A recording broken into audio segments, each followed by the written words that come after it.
On this episode of Counterpoint, Sony and Microsoft are neck and neck going into the holiday season. Some of your favorite franchises are delayed until next year, and we ask the question, what are you still playing after all these years?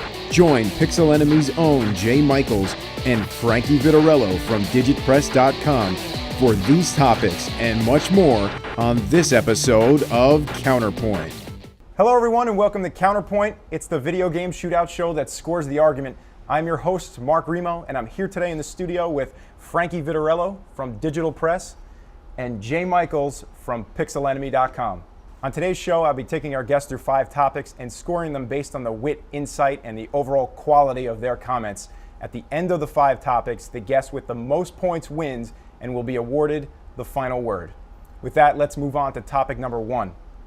So guys, for topic number 1, we want to talk about the heated competition between Microsoft and Sony for second place behind the Nintendo Wii going into the Q4 2009 the holiday season. Who do you think is going to come out on top going into 2010 and why? What's going on with that, Frank? What do you think? Well, you got to take a look at it this way. This year, and since the beginning of this console race, it's been Sony's race to win. They've been in last place since the beginning. And they've taken the time to do the market research and restructure their company from the top down, practically based on the entire performance of the PlayStation 3. And they've done that. They've replaced their head of the company, the CEO. Jack Tretton's in charge now. Kaz has been elevated to the head of marketing for Sony PlayStation 3 and PSP. And they've listened to what the consumers have wanted.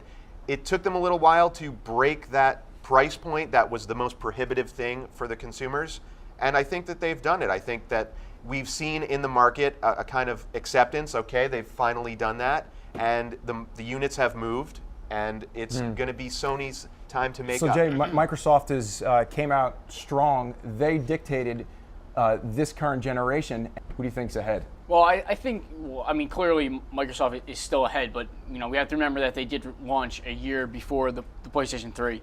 And Microsoft has been very, very smart this generation. They have forced Sony's hand in every way. They've released before them. I don't think Sony was even ready to release the PlayStation 3 when it was released. And they've done some smart things, especially with their social aspect of their box. I mean, Xbox Live is a very good service. They are going to milk that for all it's worth. The latest update adds even more social networking stuff, and I think that's what Microsoft is really going to be pushing this holiday season is the whole social network aspect of it. I mean, that's the hottest thing going right now, across the internet is, that's the biggest trend, and I think, Microsoft's going to continue with that. However, I do think Sony's lineup is the stronger lineup for, the holiday season. So let's make some direct comparisons, game for game. Like, what do we have on the Sony side versus the Microsoft side? Sony, we have Crack in Time, yeah, Ratchet 6 is coming out. Yeah, Ratchet 6, and we have Uncharted 2, which are their 2 first-party, big AAA titles that are coming out in the holiday. And then, there's all the other third-party stuff that's coming across both platforms. And then Microsoft leads with, they had Halo ODST drop in September, and then they'll be having Forza coming out on Tuesday, and that's their other. What do you think of those lineups? Do you think there's a clear winner there? Absolutely. I agree that Sony has the stronger lineup in terms of the software that's superior and fresher. I think that it's no secret that Halo ODST is just a reskin of some Halo 3 technology, which doesn't say that it's not going to sell. I think or that it won't be good either. Yeah, it's going to be a solid piece of software, but people who are still playing Halo 3. I'm sure there's a big part of the Halo 3 community that doesn't feel the need to move up to that any more than they do any other bit of reskin software. I think Forza 3 is really solid, but in comparison to other gaming niches, I think racing titles aren't system sellers per se. Not since the Gran Turismo days, as that really moved consoles. I think Uncharted 2 has a great marketing stigma to it that it's a system mover. It's going to be a system mover. It already is. You look at the reviews, look at how it's being critically received. It's something for people who haven't purchased a PlayStation 3 yet. They look at it and they say, okay, this is a good reason, coupled with the new price drop. This is the one that's going to get me to pick this system up.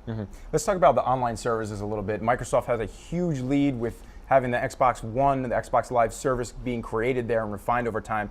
And now the PlayStation's clearly trying to play catch up with the PlayStation Network. What do you guys think? Do you think they're in a position to really compete online with Microsoft? Yeah, I mean, I think Sony services, like you said, it's playing catch up, but there aren't many features that Microsoft now has that Sony doesn't. Microsoft's been doing the whole online service thing a long time. Even before Xbox was released, they're a software company. They know what they're doing. Sony, on the other hand, they're known for their hardware. I mean, if you look at just the hardware of the 360 compared to the hardware of the PS3, Sony obviously has the better hardware, and Microsoft clearly has the better software. But we've definitely seen historically it's been more reliable than the Xbox has been, and there's no doubt about that. But what about in terms of the whole integrated environment that Xbox Live provides that the PlayStation Network currently really doesn't, like across games and in terms of standards with voice chat, every game having it. When you buy that Xbox Live starter kit, everyone gets a headset. You think that's enough to keep Sony down, and Microsoft is going to continue to innovate and Sony can't catch up from that? No, I think Sony's right on the cusp. I think once they find a way to integrate cross-game chat into the PlayStation Network, they have practically everything that Xbox has plus a free online service.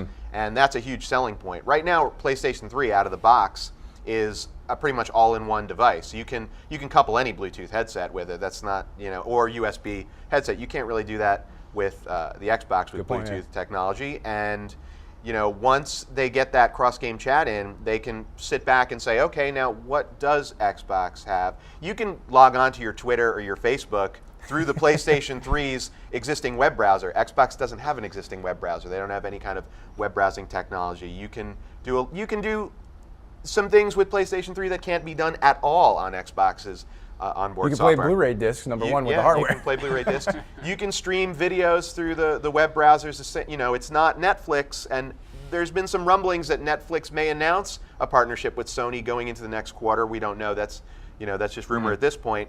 Up until the point that Hulu blocked PlayStation 3 as a piece of hardware from their service, people were comparing Hulu to the Netflix server. They say, well, I can log into Hulu on my PlayStation 3 and run those movies at 720p. Right, which is something else that you couldn't do on Xbox either. Unfortunately, that was crippled by Hulu. But, so there's some things you can do. And there's PlayStation Home, which, has a bit of a stigma coming out as, a social networking thing. But it's an actual social environment where you can walk around with an avatar similar to Second Life, and the avatar system and the parties system on Xbox doesn't come. It's that's more akin to making a me on it just doesn't Nintendo. It doesn't do anything.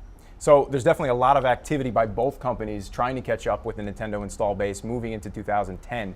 Let's talk about some of the changes that publishers and developers have made with their release dates as topic number 2.